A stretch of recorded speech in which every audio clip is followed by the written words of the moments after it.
अस्सलाम वालेकुम नाज़रीन। इस बहन का ये एतराज़ था कि लोगों ने मेरी इज़्ज़त का तमाशा बनाया।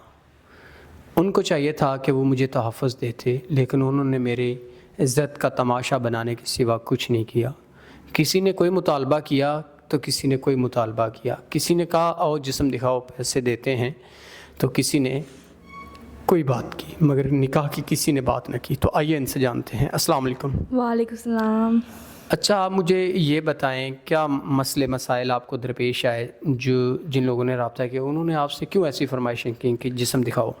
लोगों ने मेरा तमाशा ही बना दिया। कोई मुझे कुछ कहता है, कोई कुछ कहता है, कोई कहता है आओ जिस्म दो, पैसे को आपको पैसे देंगे और आपको इज़्ज़त नोचने वाले बहुत ही मिलेंगे, इज़्ज़त की हिफाजत करने वाले बहुत ही कम बहुत से मिलेंगे। लोग होते हैं ऐसे, जैसे आप फरमा रही हैं, बजा फरमा रही हैं कि लोग इज़्ज़त नोचने वाले ज़्यादा, लेकिन आपकी इज़्ज़त को तहफ़्फ़ुज़ देने वाले कम मिलते हैं। हाँ जी। तो अब आपने क्या फ़ैसला किया है? अब ज़ाहिर सी बात है, दुनिया में अच्छे लोग भी हैं, बुरे भी लोग मौजूद हैं, तो इस हवाले से क्या कहेंगी आप?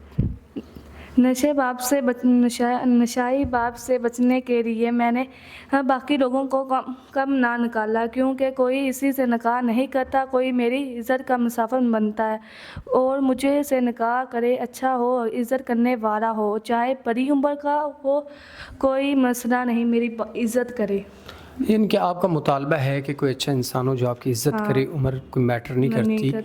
नाज़रीन, ऐसे लोग हमारे माशरे में मौजूद हैं जो निकाह को आम करना चाहते हैं, जिनका मकसद ये है कि ज़ना से वो बचना चाहते हैं। तो मैं भी अपने अक्सर वीडियोज़ में कहता होता हूँ कि ज़ना से बचें और नेकी को बढ़ाएं, आप नेकी को आम करें। तो जब ऐसे लोग हमारे पास आते हैं जिनके ऐसे मसले मसाइल होते हैं, तो हमें चाहिए कि हम इनकी दाद रसी करें, इनको सहारा दें उस मुश्किल वक्त में कि इनकी इज़्ज़त महफूज हो सके। तो उम्मीद करते हैं आप ज़रूर इनके हवाले से सोचेंगे, समझेंगे और इनका आसरा बनेंगे, क्योंकि ये पहले भी अपने बाप से अपनी इज़्ज़त बचाने की खातिर निकली, फिर लोगों ने इनका तमाशा बना दिया। तो अब ये बेचारी जाए तो जाए कहाँ? अगर आप इनकी ज़रूरियात लवाज़मात पूरे कर सकते हैं तो ज़रूर आप इनसे निकाह कर सकते हैं। इसी के साथ अपने मेज़बान नवाब अहमद को दें इजाज़त। खुदा हाफ़िज़।